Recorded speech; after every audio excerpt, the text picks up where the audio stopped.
तो ड्रामा की शुरुआत होती है हमारी फीमेल लीड यून से, जो कि अपने हस्बैंड के ऑफिस में आई होती है और देख रही होती है कि उसने यहाँ पर फोटो फ्रेम भी अपनी और अपनी मिस्ट्रेस की रखा हुआ है। वो हमें बता रही होती है कि उसकी शादी को 7 साल हो गए और उसका हस्बैंड उसे उस लड़की के साथ मिलकर चीट कर रहा है जिसको उसने स्टडी में स्पॉन्सर करी थी।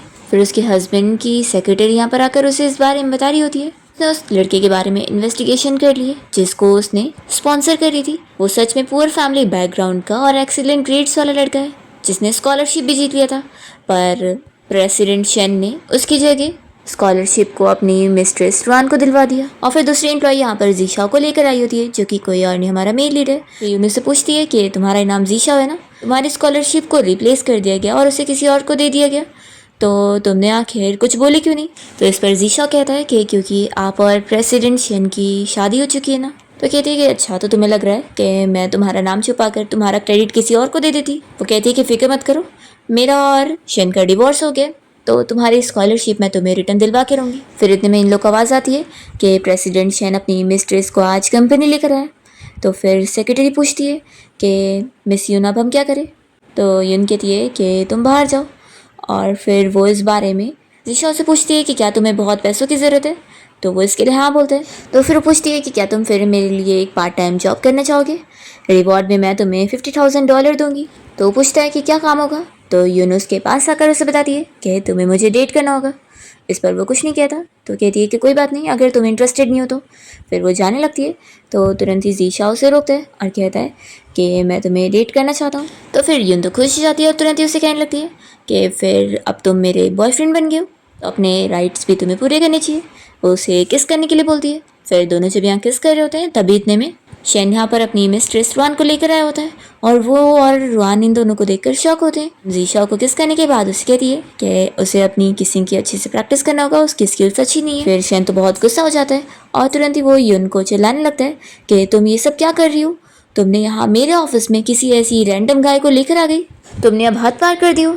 तो यून कहती है कि तुमने भी तो हद पार करे हो ना, तुमने कैसे मेरी फैमिली की इनहेरिटेंस खुद ले लिए और मेरी फैमिली की ये कंपनी को तुम चला रहे हो और मेरी फैमिली के पैसों से अपनी इस मिस्ट्रेस को सपोर्ट कर रहे हो। तो बताओ हम दोनों में से किसने ज़्यादा हद पार किया? तभी जल्दी से रुआन कहने लगती है कि मिस यून आपको गलतफहमी हो गई है, मेरे और शेन के बीच में ऐसा कुछ नहीं है। तो यून उसे सीधा थप्पड़ लगाती है। शेन चिल्लाता है कि तुम क्या कर रही हो? तो यून फिर उसे अपना और उसका डिवोर्स एग्रीमेंट पकड़ा रही होती है और से कह रही होती है कि वो ये कंपनी तो उससे नहीं लेगी, पर जो हेल्थ केयर हॉस्पिटल है वो उसका ही रहेगा। और फिर वो अपनी रिंग निकाल कर भी उसके सामने फेंक देती है और कहती है कि अब हमारा डिवोर्स हो गया, तो दोबारा मुझसे मिलने की कोई ज़रूरत नहीं है। ये बोलकर वो स्टाइल में चली जाती है और फिर शेन तो बहुत गुस्सा हो रहा होता है। फिर यहाँ से तो जीशा भी चले जाता है और रुआन और शेन फिर आपस में डिस्कस कर रहे होते हैं कि अभी जो उनका कैंसर ट्रीटमेंट का AI रोबोट का प्रोजेक्ट था उसका फ्यूचर स्कोप तो बहुत अच्छा था, तो ऐसे कैसे यून को वो लेने दे सकता है। फिर यून जीशा को कार से लेके जाती है और उसे 50,000 का चेक दे दी होती है और कहती है कि लो तुम्हारा रिवॉर्ड। तो वो नहीं ले रहा होता है। तो यून पूछती है कि क्या हुआ, तुम्हें अब रिग्रेट हो रहा है? तो कहता है कि नहीं, मुझे कोई रिग्रेट नहीं हुआ। तो यून उसके क्लोज आती है और पूछती है कि कहीं तुम मुझे पसंद तो नहीं करने लगे और या फिर तुम मेरे साथ नाइट स्पेंड करना चाहोगे। इस पर जीशा कुछ नहीं बोल रहा होता है। तो यून देख लेती है कि यहाँ पर शेन अपनी कार से आया हुआ है और उन दोनों को देख रहा है। यून फिर जीशा से कहने लगती है कि जाने दो, तुम मुझे डिसलाइक करते होंगे। तब यहाँ पर वो तुरंत ही फिर उसे किस करने लगता है और ये सारी चीज़ें यून दिखा रही होती है शेन को और शेन तो बहुत गुस्सा होने लग जाता है। जैसे ही वो गुस्से में कार से बाहर निकलता है तो देखता है कि जीशाओ यून को उठा के उसके घर लेके जा रहा होता है और यून से छुड़ाते हुए अपनी मिडिल फिंगर दिखा रही होती है। तो फिर ये बहुत गुस्सा होता है और हम देखते हैं कि फिर यून यहाँ पर जीशा के साथ नाइट स्पेंड कर रही होती है और विंडो में उन लोग को देखकर शेन को तो बहुत गुस्सा आ रहा होता है और फिर यून रात में स्मोक करते हुए देख रही होती है कि अब वो चला गया। फिर वो अपनी सेक्रेटरी से बात करती है। असल में अब वो प्लान कर रही है कि कैसे वो अपनी फैमिली की इनहेरिटेंस को इससे वापस लेगी जो उसने सब छीन चुका है। फिर मॉर्निंग में हम देखते हैं कि जीशा शावर ले रहा होता है और यून जैसी उठती है तो उसे कॉल पे फिर इस बारे में पता चलता है कि वो ट्रेंडिंग सर्च पर आ गई है। तो फिर वो न्यूज़ देखती है कि वो ट्रेंडिंग टॉपिक बन चुकी है कि उसने अपने हस्बैंड को डिवोर्स दे दिया और किसी मेल मॉडल को डेट कर रही है। फिर जैसे यहाँ पर जीशा आता है तो वो उसे इस बारे में बता देती है कि अब तुम भी मेरे साथ ट्रेंडिंग पर आ गए हो, तो तुम्हें डर लग रहा होगा ना। तो जीशा इस न्यूज़ को देखकर कहता है कि बिल्कुल नहीं, और देखो इसमें तो टाइटल भी इन लोगों ने रॉन्ग डाले, मैं कोई मेल मॉडल नहीं हूँ, मैं तो तुम्हारा बॉयफ्रेंड हूँ और तुम भी अब कोई मिस्टर शेन की वाइफ नहीं हो और वो मन में सोच रहा होता है कि तुम तो मेरी इतने साल पुरानी क्रश हो। यून फिर उससे अपने पास बैठने बोलती है और कहती है कि चलो फिर मैं अपने बॉयफ्रेंड को अभी कॉलेज छोड़ने चलूँगी। फिर हम देखते हैं यहाँ पर शेन को, जो कि बहुत ज़्यादा अपसेट हो रहा होता है क्योंकि एम्प्लॉय उसे कॉल पे बता रहे होते हैं कि कंपनी की हालत कितनी ज़्यादा ख़राब हो गई है। स्टॉक प्राइस गिरने की वजह से काफ़ी सारे इन्वेस्टर उसकी कंपनी में से अपने फंड्स निकाल रहे हैं और इस वजह से सारे बोर्ड डायरेक्टर्स भी गुस्सा हो गए और वो लोग प्लान कर रहे हैं कि वो उसे सीईओ की पोजीशन से निकाल देंगे। फिर जैसे ही वो यून को घर से निकल कर जाते हुए देखता है तो तुरंत ही उसे रोक कर कहने लगता है कि मेरे साथ कंपनी चलो। और वो फिर जीशा को देखते हुए उससे पूछता है कि ये पूरी रात कल तुम्हारे साथ तुम्हारे घर पे था।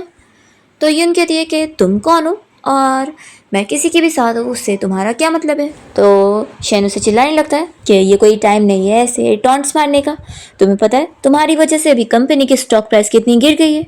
तो कहती है कि फिर तो क्या हो गया। तो कहता है कि कंपनी सिर्फ मेरी नहीं है तुम्हारी भी तो है। तो वो उसे याद दिलाती है कि तुम गलत हो, जब से तुमने कंपनी का नाम अपने सरनेम पे रखे थे उसी टाइम से तुम्हारी ये स्टारडस्ट कंपनी मेरी नहीं बल्कि तुम्हारी बन चुकी है। तो फिर वो अपना गुस्सा कंट्रोल करते हुए फिर उसका हाथ पकड़ता है और उसे मनाने लगता है कि देखो अब तुम गुस्सा छोड़ दो, हम वापस से अपने बीच की चीज़ें ठीक कर दें और तुम कहो तो मैं रुआन के साथ सारे रिश्ते कट कर लूँगा और सभी के सामने तुम पहले की तरह वापस मेरी पैम्पर्ड वाइफ होंगी। तो यून हंस कर कहती है कि सच में तुम्हारे अंदर इतना कॉन्फिडेंस कहाँ से आ रहा है कि मैं तुम्हारी वाइफ बनने के लिए मरी जा रही हूँ, और हाँ अब तो मेरे पास न्यू बॉयफ्रेंड भी है। तो शेन कहता है कि तुम सच में इस लड़के के लिए सीरियस हो। यून कहती है कि तो क्या।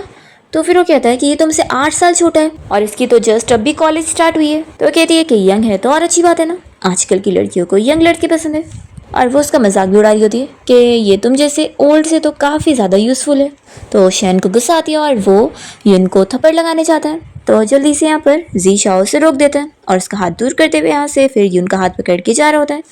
तो शेन कहने लगता है कि तुम्हें क्या ही लग रहा है, ये लड़का बस पैसों के लिए तुम्हारे पीछे, क्योंकि इसे स्कॉलरशिप भी चाहिए। तो यून पीछे मुड़ती है और उसे कहती है कि फिर तो ये तुम्हारी तरह हुआ ना, तुमने भी तो पैसों के लिए मुझसे शादी करी थी है ना, ताकि तुम्हें मेरी फैमिली का स्टेटस मिल सके, क्योंकि तुमने उनकी इनहेरिटेंस भी ले ली है। तो जो काम तुम खुद कर रहे हो वही दूसरों के ऊपर इल्ज़ाम लगा रहे हो कि वो पैसे के लिए कर रहे हैं। वो पूछती है कि तुम्हें क्या लगता है कि ये भी तुम्हारी तरह हरकत करेगा।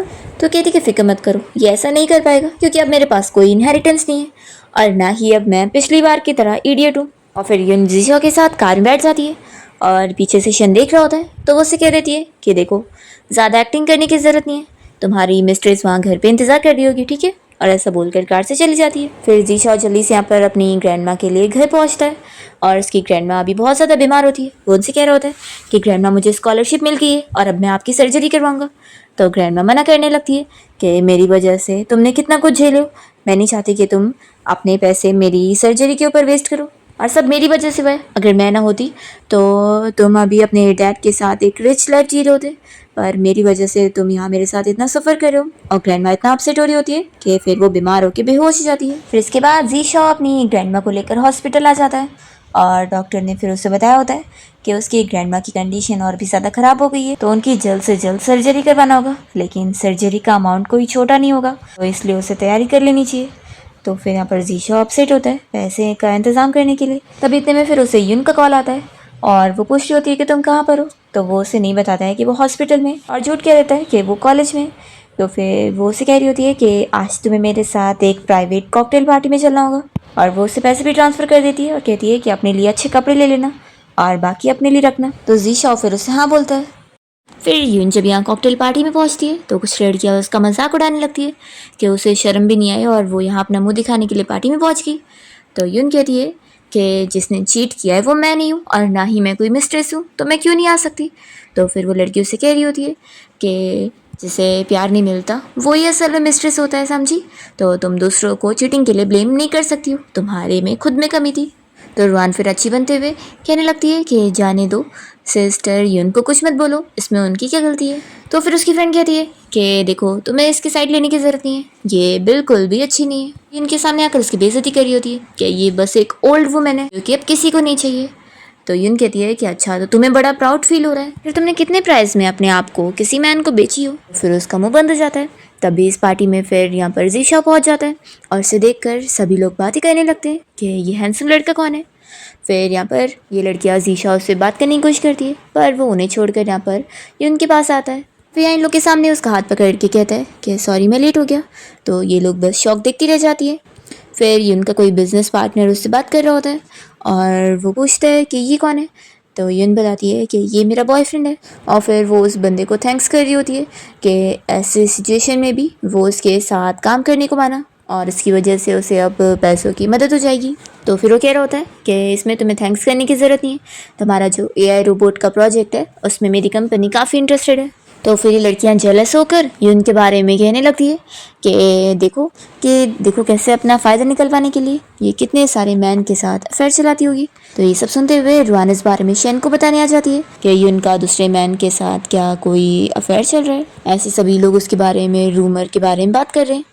तो ये चिल्लाता है कि तुम चुप बैठो और वो बहुत गुस्सा होता है। और फिर जैसे ही यून यहाँ से वॉशरूम का बोल कर जाती है तो वो भी यहाँ स्मोक का बहाना करके उसके पीछे जाता है और उसे रोक कर कहने लगता है कि तुम बिजनेस के लिए किसी भी बिजनेस पार्टनर के साथ भी नाइट स्पेंड कर सकती हो पर मेरे साथ नहीं। तो यून उसे थप्पड़ लगाती है और चिल्लाती है कि अगर तुम्हारा दिमाग खराब हो गया तो जाओ हॉस्पिटल में जाकर अपने आप को ठीक करवाओ। तो शेन कह रहा होता है कि हम वापस से शादी कर लेते हैं। तो यून से चिल्लाती है कि होश में आ जाओ, तुमने मुझे चीट किया है, मैंने नहीं। तो फिर वो उसे मना रहा होता है कि तुम बस एक बार मान जाओ तो मैं रुआन के साथ सारे रिश्ते कट कर लूँगा और हम लोग वापस से पहले की तरह हो जाते हैं। तो फिर वो क्लियरली उसे समझा देती है कि अब वो उसकी असलियत अच्छे से जान गई है। इन 7 साल की मैरिज में उसने दिखा दिया है कि वो कैसा है। तो फिर वो कहता है कि तुम इसीलिए इतना गुस्सा हो रही हो ना क्योंकि मैंने तुम्हारे पेरेंट्स की कंपनी ले ली है और तुम्हें एक हाउसवाइफ बनाकर तुम्हें चीट कर दिया। तो कहती है कि तुम बस एक धोखेबाज इंसान हो। तो शैन फिर उसे चिल्लाकर कहने लग जाता है कि उसकी फैमिली ने आज तक कभी उसे अच्छे से ट्रीट किया ही नहीं और ना ही उसने, तो उसका ये बिहेवियर इस वजह से। तो यहाँ पर फिर वो उसे दूर करती है और तुरंत ही अपने आप को टिश्यू से क्लीन करने लगती है।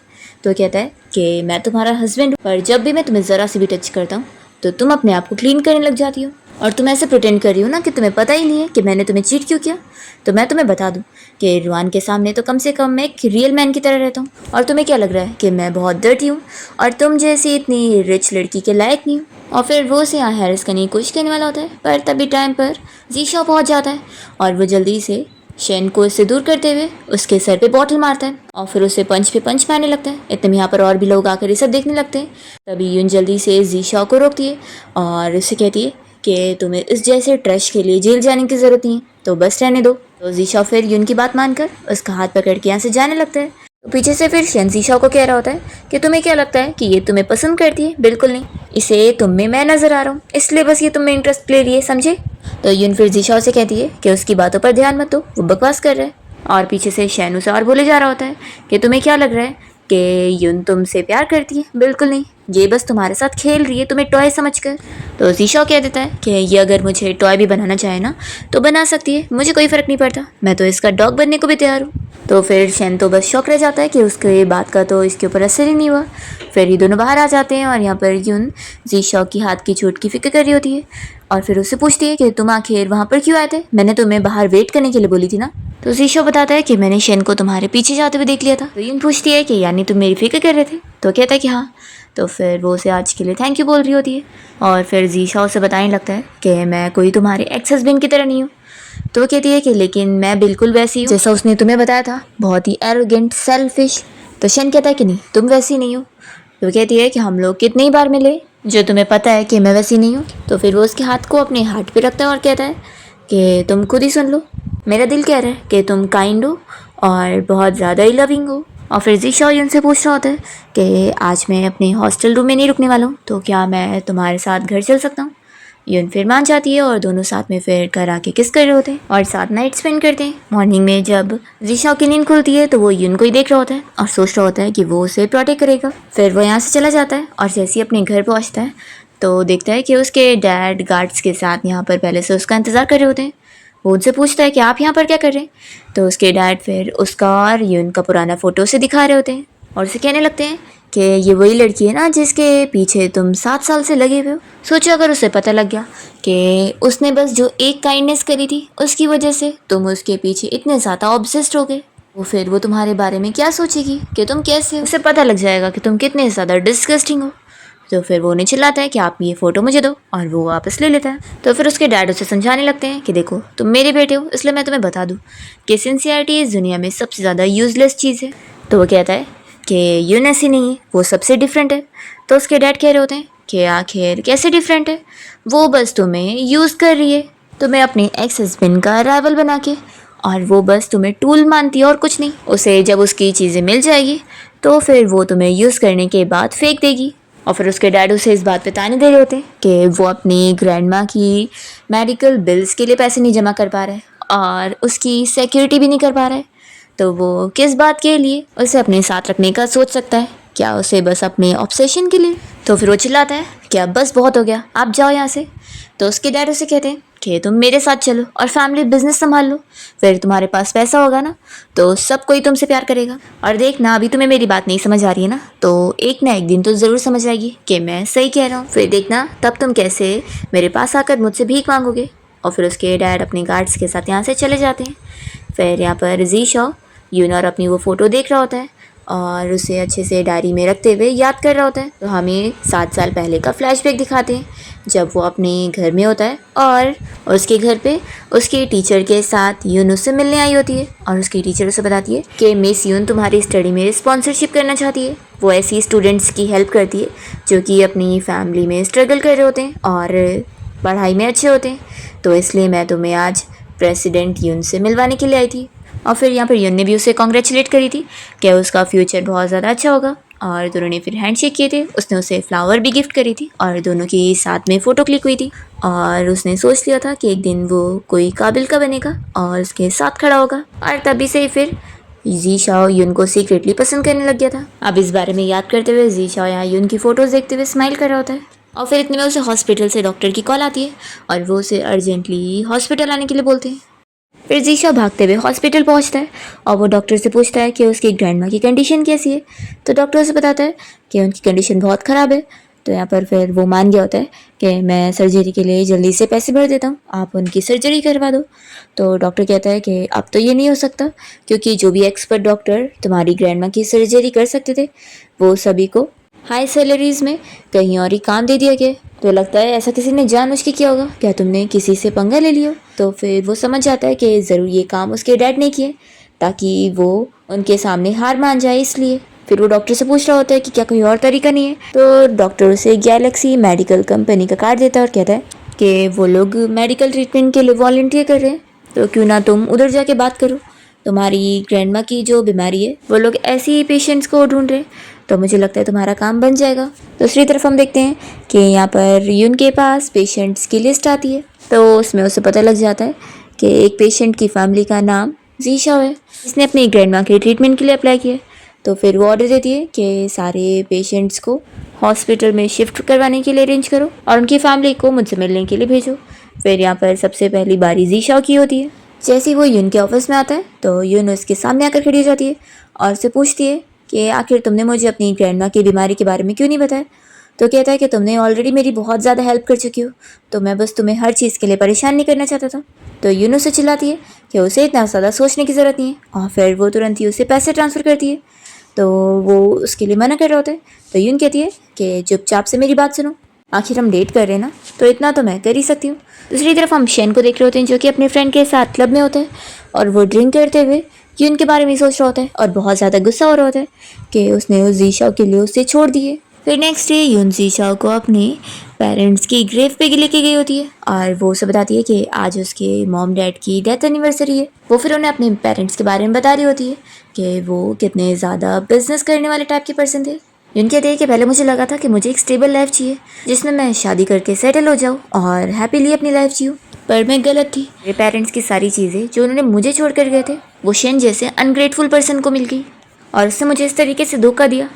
तो फिर यहाँ पर जीशा कह रहा होता है कि इसमें तुम्हारी कोई गलती नहीं है। तो यून रोते हुए फिर उसे बता रही होती है कि तुम्हें पता है मैं अब कैसे टाइप की बन गई हूँ, कि अब मेरा दिल मर चुका है और मुझे अब किसी पे भी ट्रस्ट नहीं है और ना ही अब मुझे किसी के साथ भी क्लोज रिलेशनशिप बनाने का मन है और इवन तुम्हारे साथ भी नहीं। मैं इतना समझ चुकी हूँ कि तुम मुझे पसंद करते हो और ये तुम्हारे लिए फेयर नहीं है। इसलिए वो उसे अपनी तरफ से पैसे का कार्ड दे रही होती है और कहती है कि इसे अपने पास रख लो, ये तुम्हें काम आएगा। फिर तुमने मेरे लिए इतना कुछ करे हो तो ये उसके बदले, और हाँ, हमारे बीच जो भी था वो अब यहीं पर ही ख़त्म होता है। तो फिर यहाँ पर जीशा उसे अपना एक और कार्ड दे रहा होता है और कहता है ये तुम्हारे दिए हुए सारे पैसे जो मैंने अभी तक बिल्कुल भी हाथ नहीं लगाया। तो कहती है कि आखिर क्यों?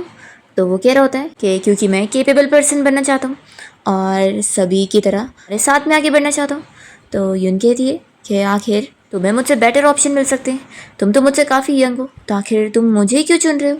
तो कहता है कि लेकिन मुझे तो सिर्फ तुम ही चाहिए हो। तो यून अभी भी नहीं मान रही होती है और उसे यही समझा रही होती है कि अभी वो यंग है, इसलिए उसे ऐसा लग रहा है कि वो उसे प्यार करता है, लेकिन ये बस उसकी ग्रेटिट्यूड है उसके लिए, और वो ग्रेटिट्यूड और प्यार में अभी फ़र्क नहीं कर पा रहा है। तो जीशाओ कहता है कि मैं कोई बच्चा नहीं हूँ, मैं बड़ा हो गया हूँ और मैं समझ सकता हूँ कि एक प्यार क्या होता है और ग्रेटिट्यूड क्या होता है। तो यून उससे फिर कह रही होती है कि देखो तुम्हें रिग्रेट होगा। तो कहता है कि नहीं, तुम्हें अगर मैं छोड़ूंगा तो मुझे रिग्रेट होगा, तुम्हारे अलावा मुझे कोई और नहीं चाहिए। तो फिर यहाँ पर यून भी मान जाती है और जीशा उसके फोरहेड पे किस करता है।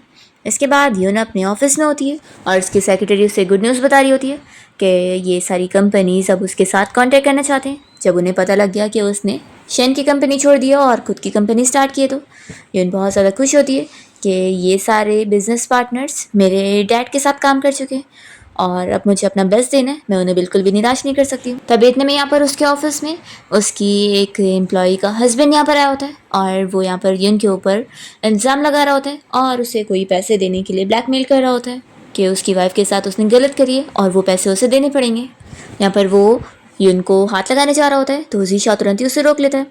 फिर यून यहाँ पर इस पर्सन से बात करती है और पूछती है कि तुम्हें कितने पैसे चाहिए। तो फिर वो उसे 5 मिलियन मांगने लगता है और यहाँ पर सारे लोग भी इन लोग को घेर कर देख रहे होते हैं। यून कहने लगती है कि तुम तो लूट रहे हो मुझे, तो धमकी दे रहा होता है कि अगर वो पैसे नहीं देगी तो वो पुलिस के पास चला जाएगा। तभी हम देखते हैं कि यहाँ पर एक लॉयर यहाँ पर आ जाता है जो कि यून का बचपन का फ्रेंड है और वो इस पर्सन को अच्छे सबक सिखाता है उसे उल्लू बनाकर कि वो जिस तरीके से यहाँ पर पैसे मांग रहा है ना, उससे उसे जेल हो सकती है क्योंकि वो एक गलत काम कर रहा है और अब उसका एविडेंस भी उसके पास है। तो फिर ये बंदा डर जाता है और कहने लगता है कि मिस्टर शेन ने तो मुझे बोला था कि ये इतना बड़ा मैटर नहीं होगा। तो यून भी ये सुन लेती है और कहती है कि अच्छा तो तुम्हें यहाँ पर शेन ने भेजा हुआ है। फिर ये बंदा डर के हमारे यहाँ से भाग लेता है कि मुझे कोई पैसे नहीं चाहिए। फिर उसके जाने के बाद यहाँ पर सारे एम्प्लॉयज़ को भी काम करने के लिए भेज दिया जाता है और फिर युनजो से बात करती है कि तुम कब आखिर अब्रॉड से आए। तो कहता है कि जैसे ही मैंने सुना कि तुम्हारा डिवोर्स हो गया तो मैंने सोचा कि मेरे पास कोई चांस होगा, लेकिन लगता है मेरा चांस ख़त्म हो गया क्योंकि तुम्हारे पास पहले से ही कोई है। तो यून बता रही होती है कि हाँ ये मेरा बॉयफ्रेंड है। तो भी वो कहने लग जाता है कि काश तुम मुझे एक चांस देकर देखती। तो जल्दी से आकर उसे कहने लगता है कि यून तुम्हें कभी कोई चांस नहीं देगी। तो जो से कहता है कि तुम आखिर अपने आप को समझते क्या हो, तुम यून को दे ही क्या सकते हो, तुम तो इसे प्रोटेक्ट भी नहीं कर सकते हो, तुम कोई लायक ही नहीं हो। तो फिर यहाँ पर जीशा भी उसे ठीक से जवाब नहीं दे पाता। तभी यहाँ पर यून अपने फ्रेंड को मना करती है कि वो ये सब ना बोले। फिर जो इसे कहने लगता है कि देखा इतना एरोगेंट बन के कोई फ़ायदा नहीं निकलता है, अपने आप को इस लायक का बनाओ ये तुम्हारी चीज़ तुमसे कोई छीन ना पाए। दूसरी तरफ हम देखते हैं कि यहाँ पर शेन गुस्सा हो रहा होता है कि उसका बंदा कोई काम का ही नहीं निकला।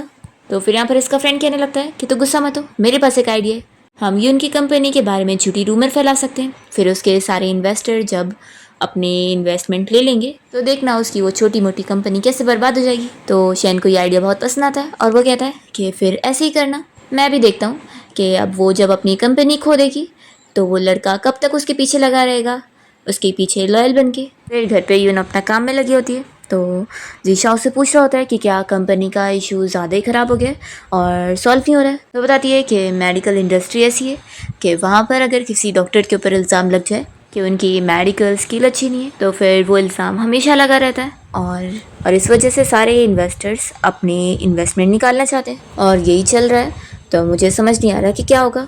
जीशा ये सब सुनते हुए फिर जो की बात याद कर रहा होता है जो उसने उसे बोला था कि वो अगर किसी लायक का रहेगा ही नहीं तो आखिर वो यून को प्रोटेक्ट कैसे करेगा जब भी कोई ऐसी चीज़ें होंगी। तो जीशा फिर यहाँ से बाहर जाने का बहाना करता है और फिर वो बाहर आकर अपने डैड को कॉल लगाता है।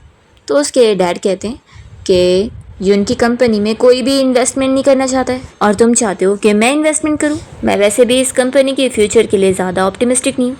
तो कह रहा होता है कि लेकिन ये तो अच्छा मौका है ना, अगर आप पैसे लगाएंगे तो आप ही को पता होगा कि आप फ्यूचर में कितना प्रॉफिट निकाल पाएंगे, आप तो एक बिजनेसमैन हैं। तो उसके डैड कहते हैं कि तुम्हारे कहने का ये मतलब है कि ये प्रोजेक्ट ऐसा है कि मुझे इसमें इन्वेस्टमेंट करनी ही चाहिए।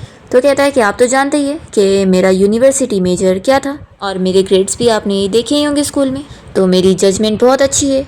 तो उसके डैड फिर यहाँ पर एक पूरा लिस्ट देखते हैं और कहते हैं कि लेकिन अगर सिर्फ तुम्हारी यून की कंपनी मेडिकल रिपोर्ट्स नहीं बना रही हो और भी बना रही हो तो देखो, एज अ बिजनेसमैन तो मैं तुम्हारी हेल्प करने के लिए नहीं मान रहा हूँ, लेकिन हाँ, तुम्हारा डैड होने के नाते मैं तुम्हारी हेल्प करने का सोच रहा हूँ, तो तुम कल मेरे साथ एक बिजनेस डिनर पे चलो और मैं तुम्हारी हेल्प करूँगा इस कंपनी की फंडिंग प्रॉब्लम ठीक करने में। तो बताओ तुम क्या कहते हो। तो शीशा फिर अपने डैड को हाँ बोल देता है। फिर जब वो यहाँ बिजनेस डिनर के लिए पहुँचता है तो उससे पता लगता है कि उसके डैड ने यहाँ पर उसके लिए एक ब्लाइंड डेट अरेंज करे और वो उसे उस लड़की से मिलवाने लगते हैं और बताते हैं कि वो उनके फ्रेंड की बेटी है जो कि उसमें बहुत ही इंटरेस्टेड है। फिर वो लड़की तो तुरंत यहाँ पर जीशाओ से बात करने लग जाती है और यहाँ पर जीशाओ की तारीफ कर रही होती है। तो फिर यहाँ पर जीशाओ के डैड को पता लगता है कि वो दोनों कॉलेज से एक दूसरे को जानते हैं और तभी से वो तो उसे में इंटरेस्टेड भी है। तो जीशाओ के डैड फिर बात कर रहे होते हैं कि वो उन लोग के लिए पार्टी रखेंगे और उनकी इंगेजमेंट अनाउंस करेंगे, जिसके लिए जीशाओ तुरंत ही मना कर देता है और अपने डैड से कहता है कि वो यहाँ पर ये बिजनेस डिनर के लिए नहीं आया था। उसके डैड उसे समझाने लगते हैं कि तुम्हें आखिर उस लड़की में दिखता क्या है, वो तुमसे इतनी बड़ी भी है और वो डिवोर्सी है। चुपचाप से मेरी बात सुनो और फैमिली बिजनेस संभालो, ये बिजनेस मैरिज से फिर तुम्हें ही फ़ायदा होगा। तो जीशा अपने डैड को फिर अपनी मॉम याद दिला रहा होता है कि आपने उनके साथ भी यही किया था ना, अपने फ़ायदे के लिए पहले आपने मॉम को अपने साइड लिया और फिर अपना फ़ायदा निकालने के बाद उन्हें मार दिया। तो उसके डैड चिल्लाते हैं कि तुम ये क्या बोल रहे हो। तो कहता है कि मैं आपकी तरह नहीं हूँ जो पैसे के लिए किसी का फ़ायदा उठाऊँ। तो उसके डैड फिर उसे धमकी देते हैं कि क्या उसे इन्वेस्टमेंट नहीं चाहिए ये उनकी कंपनी बचाने के लिए। तो कह देता है कि अब मुझे आपसे कुछ भी नहीं चाहिए, मैं खुद ही कोई तरीका निकाल लूँगा, लेकिन आपकी धोखेबाजी में तो नहीं फंसूंगा। और वो ऐसे बोलकर यहाँ से चले जाते हैं। और फिर इसके बाद हम देखते हैं कि जी शाओ अपने डेटा मॉडल को 50 मिलियन में एक स्टूडेंट को बेच देता है और इसे डील कर लेता है कि एक बार उसने अब उसे ये दे दिया है तो ये चीज़ अब उसकी नहीं है। तो फिर यहाँ पर उस स्टूडेंट का फ्रेंड उससे पूछ रहा होता है कि तू इतनी महंगे में इसे क्यों खरीद रहा है।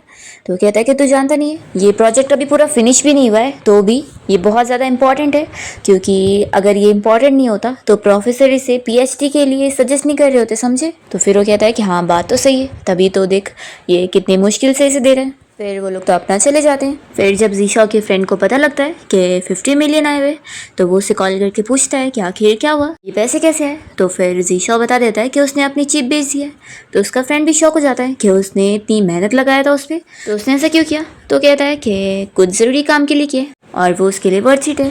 फिर हम देखते हैं युनको जो कि अपने लॉयर फ्रेंड जो के साथ बाहर कैफ़े में गई होती है और उसे वो गुड न्यूज़ बताती है कि उसे एक इन्वेस्टर मिल गया, जिसकी वजह से अभी उसकी कंपनी की जो इन्वेस्टमेंट का इशू चल रहा था वो सॉल्व हो चुका है। तो फिर जो कहता है कि तुम्हें ये कोइंसिडेंटल नहीं लगता, वैसे ये बताओ कि तुम्हारा वो बॉयफ्रेंड कहाँ पर है, आजकल वो दिख नहीं रहा है, कहीं वो मुझसे डर के तो नहीं भाग गए। तो यून कहती है कि मुझे पता था, तुमने उसके सामने जो बोले थे वो बस मजाक था ना, तो मैं स्कूल टाइम से जानती हूँ, तुम हमेशा ही ऐसी चाइल्डिश रहे हो। तो जो कह रहा होता है कि लेकिन वो सच में कितना वीक है, अगर वो सच में ऐसे कोई लायक का नहीं बनेगा और तुम्हें प्रोटेक्ट नहीं कर पाएगा तो फिर मुझे तुम लोग के बीच में आना होगा। तो यून फिर हंसती होती है और कहने लगती है कि मैं अभी उसे कॉल लगाती हूँ और तुम उसके साथ सब कुछ क्लियर करना। फिर तभी ये लोग देखते हैं कि जीशाओ यहाँ कैफ़े में ही आया होता है, वो भी एक लड़की के साथ बात करने के लिए। वो कोई और नहीं, वही ब्लाइंडेड वाली लड़की भी होती है, जिसको वो कह रहा होता है मैंने लास्ट टाइम सारी चीज़ें क्लियर किया था तो तुमने प्रोफेसर को बोल के यहाँ मुझे बाहर बुला ली। तो वे भी कहने लगती है कि मुझे पता लग गया तुम उस लड़की यून के पीछे हो ना, अगर तुम पैसों की वजह से उसे पसंद करते हो तो मैं भी तुम्हें पैसे दे सकती हूँ। यून इन लोग को देख रही होती है और वो जेलस हो रही होती है और तभी जो कहने लगता है कि लगता है तुम्हारा बॉयफ्रेंड यहाँ किसी और लड़की के साथ डेट पर आया है, कहीं उसने मेरी बात को सीरियस लेकर अपने लिए न्यू लवर तो नहीं ढूंढने का सोच लिया है। अगर ऐसे वो तुम्हें धोखा दे रहा है ना तो मैं उसे भी सबक सिखाता हूँ। तो यून उसे तुरंत ही रोकती है और कहती है कि वैसे भी वो मुझसे 8 साल छोटा है, तो वैसे भी हम दोनों एक दूसरे के लिए सुइटेबल नहीं है, तो बात तो सही है ना कि वो अपनी एज की गर्ल्स को डेट करेगा। फिर वो जाने लगती है तो जो कहता है कि लेकिन मुझे नहीं लग रहा है कि ये कोई डेट है। यून कहती है कि छोड़ो, मुझे कोई फ़र्क नहीं पड़ता कि उनके बीच में क्या रिलेशनशिप है, और फिर वो चली जाती है। तो जो भी उसके पीछे जाता है। यहाँ पर फिर हम देखते हैं कि जीशाओ तो वे को उसके कार्ड रिटर्न कर देता है और कहता है कि वो पैसों की वजह से उसके साथ नहीं है। तो फिर ये कहने लगती है कि आखिर वो तुमसे 8 साल बड़ी है और तुम दोनों बिल्कुल भी एक दूसरे के लिए सही नहीं हो। जीशाओ कहता है कि मैं 8 साल लेट पैदा हुआ, इसमें मेरी गलती है, लेकिन मैं उससे प्यार करता हूँ, इसे कोई चेंज नहीं कर सकता। और वो वे को समझा देता है कि मुझे तुमसे दोबारा कभी नहीं मिलना। और फिर वो जैसे ही जा ही रहा होता है तो वो यून और जो को जाते हुए देख लेता है। फिर यहाँ से जब वो बाहर निकलता है तो अपने फ्रेंड को कॉल लगाता है और उसका फ्रेंड उसे बता रहा होता है कि जैसा उसने बोला था उसने यून की कंपनी में 50 मिलियन इन्वेस्टमेंट कर दिया है। फिर उसका फ्रेंड पूछ रहा होता है कि वो उस प्रोजेक्ट पर इतनी ज़्यादा मेहनत कर रहा था क्योंकि वो कुछ करके दिखाना चाहता था अपनी मॉम के लिए, तो फिर आखिर उसने वो बेच क्यों दिया। तो बताता है कि क्योंकि मुझे किसी का ख्याल रखना है और उसे प्रोटेक्ट करना है। तो उसका फ्रेंड फिर समझ जाता है कि तू ज़रूर यून की बात कर रहा होगा ना।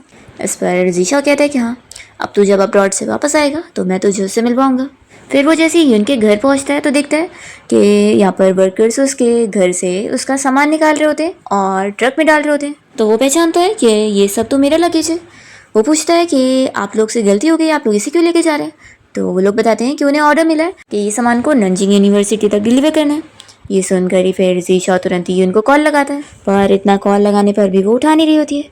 फिर फाइनली वो उठा ही लेती है और उसे डायरेक्टली ब्रेकअप का बोलकर कॉल कट करती है। तो जीशा तो बस शॉक रह जाता है। दूसरी तरफ यून इतनी अपसेट होती है, उसकी सेक्रेटरी उसे फाइल वगैरह ला कर देती है और पूछती है कि उसे क्या हुआ है। तो भी यून उसे नहीं बताती है। फिर सेक्रेटरी जब यहाँ से ऑफिस से बाहर निकलती है तो सारे एम्प्लॉयज़ भी ये पूछ रहे होते हैं कि आज मिस यून का मूड इतना क्यों ख़राब लग रहा है और वो बहुत अपसेट लग रही है। तो सेक्रेटरी कहती है कि मुझे भी नहीं पता, इतना तो वो तब भी अपसेट नहीं थी जब उनका डिवोर्स हुआ था। तभी यहाँ पर जो भी आया होता है और वो भी ये सब सुन लेता है और फिर इतने में उसका फ्रेंड उसे सीसीटीवी फुटेज की वीडियो सेंड कर देता है। तो जो को ये पता लग जाता है कि उस लड़के ने यून को कोई चीट नहीं किया है। अच्छी बात है कि उसे अपनी जगह पता है। फिर उसका फ्रेंड कॉल पर कह रहा होता है कि तूने बिल्कुल सही अंदाज़ा लगाया था कि उनके बीच में मिसअंडरस्टैंडिंग हुई है, लेकिन वो कहता है कि तू तो यून को पसंद करता है ना, तो आखिर तू क्या उस लड़के और यून के बीच की चीज़ें क्लियर करने में मदद करने वाला है। जो कहता है कि कोई बात नहीं, आखिर ये अनरिक्विटेड लव है और उन दोनों को अलग करके मुझे कौन सा कुछ खुशी मिल जाएगी। फिर हम देखते हैं कि जो ने यून को क्लब में बुलाया होता है और वो उसे ड्रिंक दे रहा होता है कि ये लो, तुम अपना दर्द कम कर लो। तो यून कहती है कि मैं कोई दर्द में नहीं हूँ और फिर गुस्से में जाने लगती है। तो जो उसे बता रहा होता है कि उसने जीशा को मिसअंडरस्टैंड करी है, वो कोई उस लड़की के साथ डेट पर नहीं गया था उस दिन। तो कहती है कि मुझे कोई फ़र्क नहीं पड़ता। तो जो कहता है कि तुम्हें फ़र्क पड़ता है। फिर जो देख लेता है कि जीशा इन लोग को छुप कर देख रहा है, तो वो प्लान के हिसाब से जल्दी से यून को पकड़ के उसे किस करने का झूठा नाटक करता है। तो जीशा गुस्से में आकर उसे पंच मार देता है। तो जो चिल्लाता है कि तुमने मुझे इतना जोर का मारे और वो भी उसे रिटर्न मारता है। यून फिर इन लोग को शांत करवाती है और वो जो से कहती है कि तुम आखिर मेरे इतना क्लोज क्यों आए थे और यहाँ पर तुमने ये सब मिसअंडरस्टैंडिंग क्यों क्रिएट करे। तो जो बताने लगता है कि क्योंकि ये अपने आप को इतना कंट्रोल जो कर रहा था, तुम्हें पता है ये तुम्हें घर से कंपनी और कंपनी से यहाँ तक पीछा करते हुए आया है, और अगर मैं अभी ये सब नाटक नहीं करता ना तो ये बाहर कैसे आता।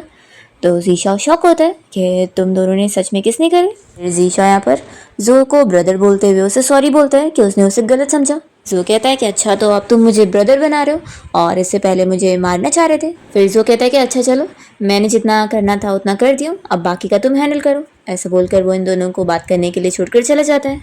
और फिर यहाँ पर जीशा यून का हाथ पकड़ कर उसे बताने लगता है कि उसके मुंह पर जो चोट लगी है वो कितनी दर्द दे रही है। तो कहती है कि तुम डिजर्व करते हो और जाने लगती है। तो तुरंत ही जीशा फिर उसे किस करने लगता है। इसके बाद हम देखते हैं डायरेक्ट मॉर्निंग में जब यून की नींद खुलती है तो वो जीशा को सोते हुए देखकर अपना बाहर चली जाती है स्मोक करने, और फिर वो अपने आप को होश में लाने लगती है कि उसे वापस से वही मिस्टेक नहीं रिपीट करनी चाहिए। फिर वो यहाँ पैसे रख कर चली जाती है। जब जीशा की नींद खुलती है तो फिर वो पैसे देखते हैं, और फिर जब यून यहाँ अपने ऑफिस में होती है तो उसकी सेक्रेटरी बताने लगती है कि उसे अभी मीटिंग के लिए चलना होगा, लेकिन अभी उसकी नेक पर जो निशान है उसे छुपाना चाहिए। तो यून फिर तुरंत ही मेकअप से उसे छुपा लेती है, और यहाँ पर उसकी सेक्रेटरी खुश हो रही होती है कि फाइनली अब उसके पास बॉयफ्रेंड है। तो यून बताने लगती है कि नहीं, वो कोई मेरा बॉयफ्रेंड नहीं है, हम बस स्लीपिंग पार्टनर है। तभी इतने में जीशा यहाँ पर आया होता है और वही सुन लेता है और उसके हाथ से फ्लावर्स गिर जाते हैं। तो यून उसे देख लेती है और कहती है कि तुमने सुन लिए, फिर अच्छी बात है। वो उसे बताने लगती है कि उसने उस दिन उसे उस लड़की के साथ कैफ़े में देखी थी। तो जीशा क्लियर कर रहा होता है, पर यून उसे बीच में ही रोक देती है और कहती है कि मुझे पता है हमारे बीच में सिर्फ ट्रांजैक्शन रिलेशन है और अब तुम्हें मेरे से अच्छी बॉस मिल गई है, तो इसलिए अब हमारे बीच का ये रिलेशनशिप भी ख़त्म होता है, तो अब तुम जा सकते हो। वो अपनी सेक्रेटरी से कहती है कि जाओ इसे बाहर छोड़ कर आओ। फिर हम देखते हैं कि जीशा यहाँ रोड पर घूम रहा होता है और बहुत ज़्यादा अपसेट होता है कि यून को अब मैं नहीं चाहिए हूँ, और दूसरी तरफ यून भी अपना काम ख़त्म करती है तो वो उसके बारे में सोचते हुए अपसेट होती है। और फिर वो बारिश में भीगते हुए जा रहा होता है। तभी इतने में यहाँ पर यून अम्ब्रेला लेकर पहुँच जाती है और उसे कहती है कि तुम्हें क्या अपनी बॉडी की भी कोई नहीं पड़ी है, ऐसे कैसे भीग रहे हो। तो जीशा जल्दी से उसे हक कर लेता है और कहता है कि अगर तुम्हें मेरी कोई नहीं पड़ी है तो मुझे ये चीज़ नहीं चाहिए। फिर इसके बाद जीशा और यून दोनों हाथ पकड़ के जो से मिलने पहुँचते हैं। तो जो ये देखकर खुश होता है और कहता है कि क्या तुम दोनों के बीच में अब सब कुछ सही हो गया है। तो यून कहती है कि हाँ ऐसी है। फिर जो पूछता है कि क्या तुम दोनों के बीच की मिसअंडरस्टैंडिंग क्लियर हुई, तो इस पर भी वो कुछ जवाब नहीं दे रही होती। तो वो कहता है कि चलो कोई बात नहीं, आज मेरा बर्थडे है तो हम लोग साथ में डिनर करते हैं। फिर लोग ड्रिंक टोस्ट कर रहे होते हैं। तो जो फिर जीशाओ से पूछता है कि तुम मुझे ऐसे क्या देख रहे हो, तुम्हें डर लग रहा है कि मैं यून को तुमसे छीन लूँगा। तो तुरंत ही जीशाओ यून का हाथ पकड़ता है और कहता है कि यून सिर्फ मेरी है। तो जो फिर हंसने लगता है और जीशाओ से कहता है कि चलो हम लोग बाहर चल के स्मोक करते हैं। पर यहाँ पर जीशाओ पहली बार स्मोक कर रहा होता है तो उसे बहुत खांसी आने लगती है। ये देखकर जो कहता है कि सच में तुम तो छोटे बच्चे हो। तो जीशाओ कहता है कि तुम तो ऐसे बोल रहे हो जैसे तुम बहुत बड़े हो। तो जो बताता है कि मैं बड़ा ही हूँ, मैं सेम यून की एज का हूँ और उल्टा उससे कुछ महीने और बड़ा हूँ। तो फिर यहाँ जीशाओ कहने लगता है कि मैं भी बड़ा हो जाऊँगा और उसे प्रोटेक्ट करूँगा। फिर यहाँ पर जो से पूछता है कि यून की कंपनी में जो इन्वेस्टमेंट हुई है वो तुमने करवाया ना। तो जीशाओ कुछ नहीं कहता है। तो जो कहता है कि यानी मैंने बिल्कुल सही गेस किया, तो फिर तुम उसे बता क्यों नहीं रहे हो। तो जीशाओ इसका रीज़न बताता है कि मैं नहीं चाहता कि यून ग्रेटिट्यूड की वजह से मुझे लाइक करे।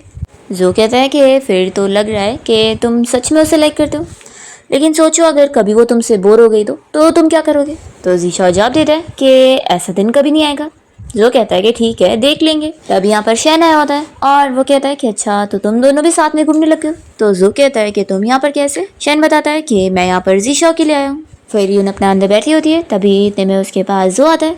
तो यून कहने लगती है कि जीशाओ कहाँ पर है, वो नहीं आया। तो ये बताता है कि तुम कितनी ट्रबल मेकर हो ना, तुम्हारा जो एक्स हस्बैंड है वो तुम्हारे बॉयफ्रेंड को लेकर गया है। ये सुनते ही यून शॉक होती है और जल्दी से फिर जीशाओ को ढूंढने जाती है। यहाँ पर हम देखते हैं कि शैन जीशाओ से ये कह रहा होता है कि आखिर तुम और यून अभी तक साथ कैसे हो। वो उसे 5 मिलियन का चेक देने लग जाता है और कहता है कि तुम यून के साथ पैसों के लिए हो ना, तो ये लो पैसे और उसे छोड़ दो। जीशाओ मना कर रहा होता है कि मैं नहीं छोड़ कर जाऊँ। तो ये कहता है कि फिर इंतज़ार करो, देखना वो तुम्हें छोड़ देगी। वो मुझे इतने सालों से इतना प्यार करती है, वो मुझे कभी भूल ही नहीं सकती। तभी जीशाओ यून को आते हुए देखता है और उसे कहता है कि चलो फिर देख लेते हैं कि वो किसे सपोर्ट करेगी, मुझे या तुम्हें। और फिर वो अपने सर पे बॉटल मार लेता है और यून जब यहाँ आती है तो उसे लगता है कि जो ने से मारा है। तो वो उसे चिल्लाने लगती है कि मुझे तुमसे ऐसी उम्मीद नहीं थी। फिर यहाँ पर जीशाओ दर्द का नाटक करने लगता है तो यून तुरंत ही फिर उसे हॉस्पिटल लेके जाती है और यहाँ पर उसे मेडिसिन लगा रही होती है। तो वो उससे अपनी केयर कर पाता है। तो यून कहती है कि जब तुम्हें दर्द हो रहा है फिर भी तुमने अपने आप को मारा। तो वो कहता है कि तुम्हें पता है। यून कहती है कि सिर्फ पता ही नहीं है, मैंने अपनी आंखों से देखी हूँ। मुझे बताओगे कि तुमने ऐसा क्यों किया। तो कहता है कि मैं चाहता था कि तुम मेरे लिए फिक्र करो। यून कहती है कि और क्या। तो जीशाओ कहता है कि मैं चाहता था कि तुम उससे नफरत भी करो। यून फिर उससे कहती है कि तुम मुझे बताओगे उस दिन क्या हुआ था। तो फिर कहता है कि सॉरी मैंने तुमसे ये चीज़ छुपाया था, लेकिन मैं कसम खा के कहता हूँ कि मेरा उस लड़की के साथ कोई भी रिलेशन नहीं है। तो फिर वो कहते हैं कि ठीक है मैं तुम पे बिलीव कर रही हूँ, और मन में सोच रही होती है कि मैं तुम्हें लास्ट चांस देती हूँ। दूसरी तरफ हम देखते हैं यहाँ पर जीशाओ के डैड को उनका असिस्टेंट आकर इस बारे में बताता है कि उनके बेटे को चोट लग गई है और वो भी हॉस्पिटल में, और वो यहाँ पर उसका वीडियो दिखाता है। तो फिर जीशाओ के डैड को उसके ऊपर गुस्सा आती है। उस औरत के लिए इसने अपने आप को नुकसान पहुँचाने की कोशिश की। सच में मैंने इस लड़की को अंडर एस्टिमेट किया था, ये तो काफ़ी आगे निकली जिसने मेरे बेटे को इस तरीके से फंसा के रखी। फिर तो अब मुझे इस लड़की से पर्सनली मिलना ही होगा। वो अपने असिस्टेंट से कहते हैं कि उसे इनवाइट करो मुझसे मिलने के लिए, ये बोलो कि मेरी कंपनी उसके साथ कोलैबोरेट करना चाहती है। फिर यून जब अपने ऑफिस में होती है तो उसकी सेक्रेटरी आकर उसे बताती है कि चिन ग्रुप कंपनी की तरफ से उसके लिए इनविटेशन आया है कि चिन ग्रुप कंपनी के प्रेसिडेंट उसे कोलैबोरेशन की बात करने के लिए मिलना चाहते हैं। तो यून फिर उनसे मिलने के लिए पहुंचती है और यहाँ पर जीशाओ के डैड बातों को घुमाते हुए उससे फैमिली से रिलेटेड बात कर रहे होते हैं और उससे पूछ रहे होते हैं कि उनका एक नेफ्यू है जो कि उसे पसंद करता है, तो क्या वो इसके साथ डेट पर जाने में इंटरेस्टेड है। वो उसका फ़ोटो भी दिखा रहे होते हैं, पर यून साफ मना कर देती है और कहती है कि मैं अब सिंगल नहीं हूँ। तो कहते हैं कि लेकिन तुम्हारा तो डिवोर्स हो गया ना। तो यून बताती है कि अब मेरे पास बॉयफ्रेंड है।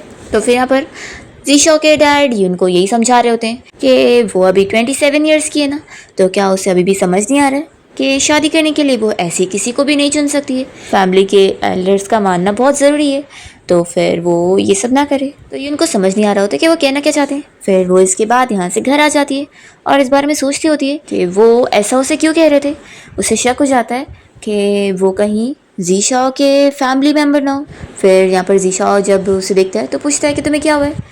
तो यून फिर उससे इस बारे में बात कर रही होती है कि तुम्हारी ग्रैंडमा क्या मुझे पसंद नहीं करती है। तो कहता है कि तुम क्या बोल रही हो, ग्रैंडमा को तो तुम बहुत ही ज़्यादा पसंद हो। यून उससे पूछती है कि ग्रैंडमा के अलावा तुम्हारी फैमिली में और कौन कौन है। तुम्हारे पेरेंट्स कहाँ पर है? तो जीशा मना कर देता है कि उसके पेरेंट्स नहीं है। फिर रात में हम देखते हैं कि जब जीशा सो जाता है तो यून उठकर अपनी सेक्रेटरी को कॉल करती है और उसे जीशा के बारे में इन्वेस्टिगेशन करने के लिए बोलती है कि उसकी ग्रैंडमा के अलावा उसके और कौन फैमिली मेंबर्स हैं। और फिर नेक्स्ट डे यून को इस बारे में सेक्रेटरी के जरिए पता लग जाता है कल जो वो चीन ग्रुप कंपनी के चेयरमैन से मिलने गई थी वो कोई और नहीं, जीशा के डैड थे। ये सुनने के बाद फिर यून यहाँ पर जीशा के डैड से मिलने जा रही होती है और तभी वो बाहर से ही उसके डैड और उनके असिस्टेंट की बातें सुन लेती है जो कि यहाँ पर यून की बुराई कर रहे होते हैं और कह रहे होते हैं कि वो लड़की अपने आप को समझती क्या है कि वो मेरी डॉटर इन लॉ बनेगी, बिल्कुल नहीं, मैं उसे कभी एक्सेप्ट नहीं करने वाला। यून ये सब सुनने के बाद फिर घर आती है और जीशा के सामने उसके डैड की सारी फोटोज़ को दिखाते हुए उससे चिल्लाती है कि तुमने मुझसे झूठ बोला कि तुम्हारी कोई फैमिली नहीं है। तो फिर वो कहता है कि मेरी बात सुनो, मैं बताता हूँ। और फिर वो उसे सब बताने लगता है कि वो बचपन से ही बिना डैड के साथ बड़ा हुआ है और जब वो 7 साल का था तब उसे पता चला था कि उसके डैड कौन है। फ्लैशबैक में दिखाते हैं कि अपने 7th बर्थडे पर ईशा अपनी मॉम से जिद करता है कि उसे अपने डैड को जानना है कि वो कौन है। तो फिर वो उसे उसके डैड से मिलवाने के लिए लेकर गई थी पर जीशा के डैड बिल्कुल भी उसे एक्सेप्ट करने के लिए नहीं माने थे और उसकी मॉम को भी चिल्ला रहे थे कि वो अपना ये नाजायज़ बेटा लेकर जाए क्योंकि उनकी शादी होने वाली है। तो फिर वो बताने लगती है कि उनका बेटा एक बार उनसे मिलना चाहता था। तो फिर वो यहाँ पर जीशा के सामने उसकी मॉम से कहने लगते हैं कि तुम एक बेकार औरत हो जिसने पैसों के लिए मेरे साथ नाइट स्पेंड करी थी, तो तुम्हें क्या लगता है तुम जैसी औरत को मैं एक्सेप्ट करूंगा? तो वो यहाँ पर जीशा के कान बंद करती है और कहती है कि कम से कम ऐसा मत बोलो। तो फिर वो कह देते हैं कि अब यहाँ से चली जाओ, दोबारा अपने बच्चे को लेकर मेरे सामने मत आना। फिर जीशा ये सब बताते हुए रो रहा होता है और यून से कहता है कि उसके बाद फिर उसकी मॉम बीमार हो गई और फिर ऐसे वो उसे इस दुनिया से छोड़कर चली गई और तभी से वो अपने डैड से नफरत करता था। वो बताता है कि मैं अभी भी सोचता हूँ कि काश मैंने अपनी मॉम से ना जिद की होती कि मैं उनसे मिलना चाहता हूँ, क्या पता फिर मेरी मॉम जिंदा होती। तो फिर यहाँ पर यूनू से समझाने लगती है कि तुम्हें इसमें अपने आप को ब्लेम करने की ज़रूरत नहीं है, इसमें तुम्हारी कोई गलती नहीं है। और फिर दोनों हक कर रहे होते हैं। दूसरी तरफ हम देखते हैं जीशा के डैड को जिनका असिस्टेंट उन्हें ये वीडियो दिखाता है।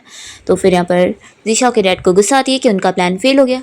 फिर वो सोच रहे होते हैं कि एक्सीडेंट की वजह से वो इनफर्टाइल हो गए और दोबारा फिर कभी बच्चा कर ही नहीं पाए। इसी वजह से उनके पास ऑप्शन नहीं बचा और उन्हें अपने इस नाजायज़ बेटे के ऊपर डिपेंड होना पड़ रहा है ताकि वो फिर उसकी बिजनेस मैरिज करवा कर अपना फ़ायदा निकाल सके, नहीं तो वो कभी अपने इस नाजायज़ बेटे को देखते भी नहीं। ऐसा वो सोच कर गुस्सा हो रहे होते हैं।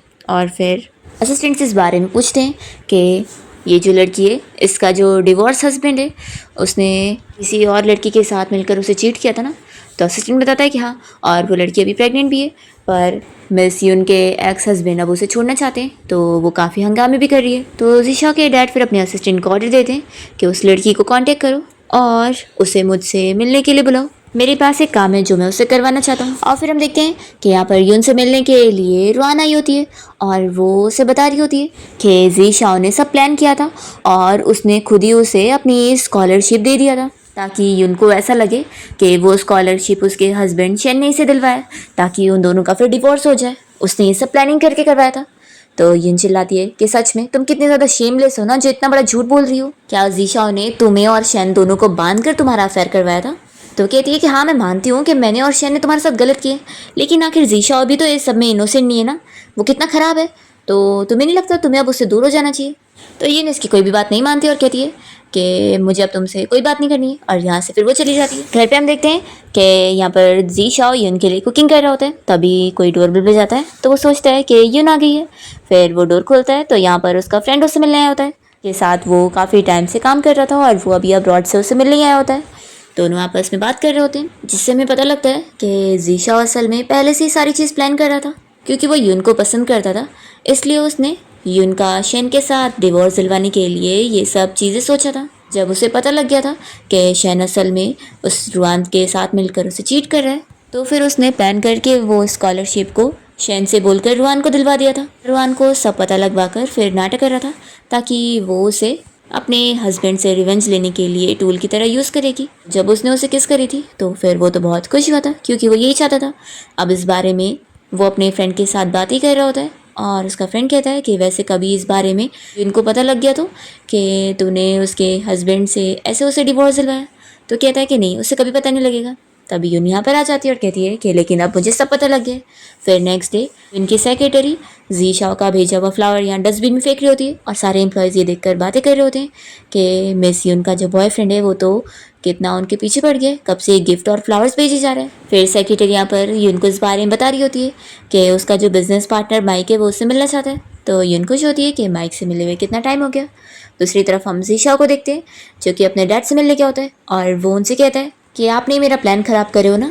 रुआन को बोलकर यून को सारी चीज़ें आपने मेरे बारे में पता लगवा दी है। तो उसके डैड हंसने लगते हैं और कहते हैं कि हाँ, आखिर मैं एक बिजनेसमैन हूँ और मैं कुछ भी तरीके यूज़ कर सकता हूँ क्योंकि मेरे लिए रिजल्ट ज़्यादा मायने रखता है। वो गुस्से में जाने लगता है तो उसके डैड उसे फिर कहते हैं कि उसे उनके बिजनेस को संभालना चाहिए, तो फिर वो ऊंचाइयों पे रहेगा। ऐसे उसे एक डिवोर्स वुमेन की फीट पे रहने की ज़रूरत नहीं है उसके सामने भीख मांगते हुए। तो जीशा यहाँ पर कुछ नहीं कहता और वो चला जाता है। और फिर वो यहाँ रेस्टोरेंट पहुँचता है जहाँ पर यून माइक के साथ डिनर पे आई होती है। वो उन लोग को फिर यहाँ पर बाहर जाते हुए भी देखता है। बाहर तक माइक को जब छोड़ने जाती है तो फिर उसके जाने के बाद वो यहाँ पीछे मुड़ती है और वो जीशा से टकरा जाती है और फिर यहाँ से जाने लगती है। तो वो उसे रोक कर कहने लगता है कि आखिर तुम मुझे देखने भी के लिए भी क्यों नहीं मान रही हो, मुझे एक्सप्लेन तो करने दो। तो यून कहती है कि मैं तुम्हें क्या ही एक्सप्लेन करने दूँ, मुझे सब पता लग गया कि तुमने क्या चालाकी करके मुझे अप्रोच करे थे। तो फिर वो कहता है कि मेरी बात तो सुनो, मैंने असल में सिर्फ शैन की असलियत तुम्हें दिखाया हूँ, वो पहले से ही तुम्हें चीट कर रहा था। तो उसे चिल्लाती है कि तुम अपने आप को ज़्यादा अच्छा बनाने की कोशिश मत करो। तुम्हें बहुत मज़ा आ रहा होगा ना ये देखते हुए कि पहले कैसे उसने मुझे चीट किया और मैं कितनी अपसेट थी और तुमने उस बात का फ़ायदा उठाया। तुम्हें ये सब करके मेरे पर बहुत हंसी आ रही होगी ना, और तुम्हें दिख रहा होगा कि मैं कितनी ज़्यादा बेचारी हूँ। तो जीशा कह रहा होता है कि नहीं, मैंने ऐसा कभी नहीं सोचा। तो यून कहती है कि मुझसे बात भी मत करो, मुझे तुम जैसा पर्सन नहीं चाहिए जिसने मेरे पीछे ये सब प्लानिंग की है। तो जीशा कहने लगता है कि प्लीज़ मुझे छोड़कर मत जाओ। तो यून से चिल्लाती है कि मुझे टच भी मत करना, जब जब तुम मेरे सामने आ रहे हो तो मुझे रिमाइंड करा रहे हो कि मैं कितनी ज़्यादा फूल थी। और सही बात है, शैन ने बिल्कुल सही कहा था कि तुम और वो बिल्कुल सेम टाइप की पर्सन हो, पर सच में तुम तो उससे भी ज़्यादा डिस्गस्टिंग हो। तो यहाँ पर जीशा कह रहा होता है कि नहीं, मैं डिस्गस्टिंग नहीं हूँ और वो उससे मना रहा होता है कि प्लीज़ मुझे छोड़कर मत जाओ। तो भी यून उसे कह देती है कि अब हमारा ब्रेकअप हो गया है और वो चली जाती है। फिर नेक्स्ट टाइम देखते हैं कि जीशा यहाँ यून के घर पे उससे मिलने के लिए आया होता है, पर उसका पासवर्ड चेंज होता है इसलिए वो अंदर जा ही नहीं पाता और बाहर से फिर उसे आवाज़ दे रहा होता है।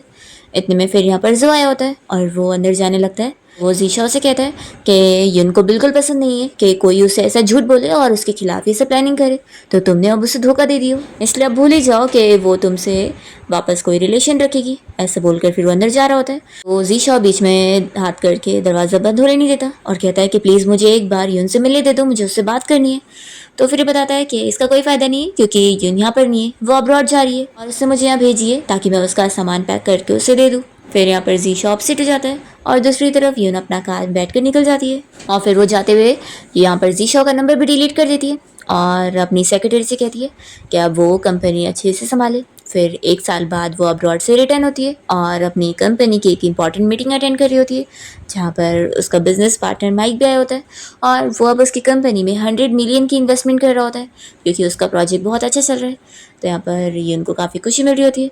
फिर जैसे ही मीटिंग ख़त्म होती है तो सभी चले जाते हैं और यहाँ पर यून से मिलने के लिए शैन आया होता है और उसे बता रहा होता है कि उसे अब अपनी गलती का एहसास हो रहा है। वो उसे भी बताता है कि रुआन ने असल में उसे चीट कर दिए, उसका जो बच्चा है वो असल में उसका है ही नहीं। तो फिर एक पूछ रही होती है कि आखिर तुम मुझे ये सब क्यों कह रहे हो, मुझे तुम्हारी ये सब कोई बकवास नहीं सुननी है। अभी यहाँ पर जीशा भी उनसे मिलने आया होता है और वो उसे कहने लगता है कि फाइनली तुम वापस आई, तुम्हें पता है 1 साल से मैं तुम्हारा इंतज़ार कर रहा था। तो यून यहाँ पर इन दोनों से कहती है कि तुम लोग बिल्कुल सेम हो, तो आराम से तुम लोग बातें करो, और वो अपना चली जाती है। तो फिर शैन भी यहाँ जीशा के ऊपर हंस रहा होता है कि आखिर तुमने भी इनको अपनी असलियत दिखाई दी है कि तुम कैसे हो, देखा मैंने बोला था ना कि वो तुम्हें भी छोड़ देगी। तो जीशा उसे कह देता है कि मैं तुम्हारी तरह नहीं हूँ।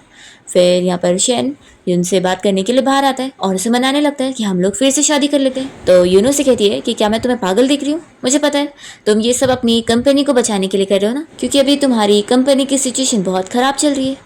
तो वो शॉक हो जाता है कि उसे पता कैसे लग गया। तभी हम देखते हैं कि जीशा ये सब सुन रहा होता है और वो यहाँ पर फिर शैन की कंपनी के सारे स्टॉक का और लॉस करवा देता है, जिसकी वजह से शैन तुरंत ही यहाँ से जाने के लिए निकलता है और फिर यून भी अपना कार में बैठ कर चली जाती है। जैसे ही वो अपने घर के डोर खोल के अंदर आती है और फिर वो उसे मनाने लगता है कि तुम बस मुझे अपने पास रहने दे दो, मैं कोई भी आइडेंटिटी पे रह लूँगा।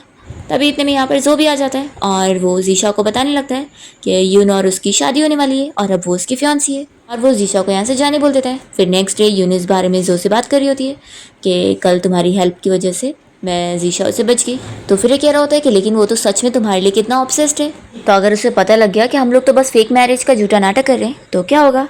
तभी इतने में जीशा यहाँ पर आया होता है और वही सब सुन लेता है और फिर यून से कहने लगता है कि तुम मुझसे इतनी नफरत करती हो। फिर वो उसके पास ही बैठकर उसे मनाने लग जाता है कि वो उसे अपने पास ही रख ले और उसे कोई भी आइडेंटिटी दे दे और या फिर वो उसका सीक्रेट लवर भी बनने को तैयार होता है। तो जो कहता है कि लेकिन इसके लिए तुम्हारे डैड नहीं मानेंगे। और फिर यहाँ पर जीशा के डैडी सब सुन चुके होते हैं और वो उसे चिल्लाने लगते हैं कि तुम इतना गिर गए हो कि एक डिवोर्सी वुमेन का मिस्ट्रेस भी बनने को तैयार हो।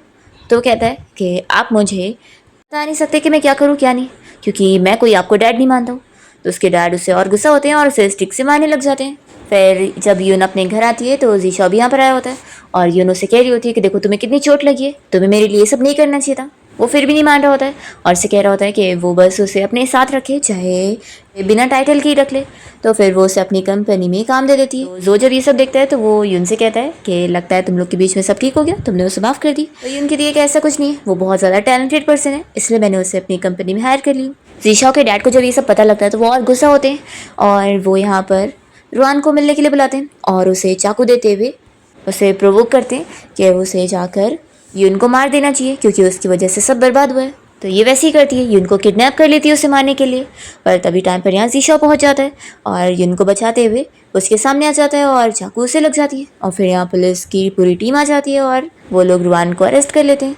फिर यहाँ पर यून हॉस्पिटल में जीशा के लिए रो रही होती है और उसे बेहोश देखकर वो उससे अपना लव कन्फेस करती है कि वो बस ठीक हो जाए। और तभी यहाँ पर उसे होश आ जाता है और वो उसे बताता है कि वो जब बेहोश था तो उसे उसकी सारी बातें सुनाई दे रही थी। और फिर फाइनली जीशा और यून सिविल अफेयर्स ब्यूरो जाकर अपनी मैरिज सर्टिफिकेट ले लेते हैं और बहुत खुश होते हैं। और दूसरी तरफ जीशा के डैड को यहाँ पुलिस पकड़ने के लिए आती है। उनके सारे क्राइम के बारे में उन्हें पता लग गया है। और फिर हम देखते हैं कि जीशा और यून अपने लाइफ में बहुत ज़्यादा हैप्पी होते हैं और यून यहाँ पर जीशा को गुड न्यूज़ देती है कि उन दोनों का बेबी होने वाला है। तो फिर वो तो ये सुनकर बहुत ज़्यादा खुश जाते हैं और वो लोग फिर अपने आने वाले बेबी के बारे में बहुत सारी बातें करने लगते हैं और इसी के साथ इस ड्रामा की हैप्पी एंडिंग होती है।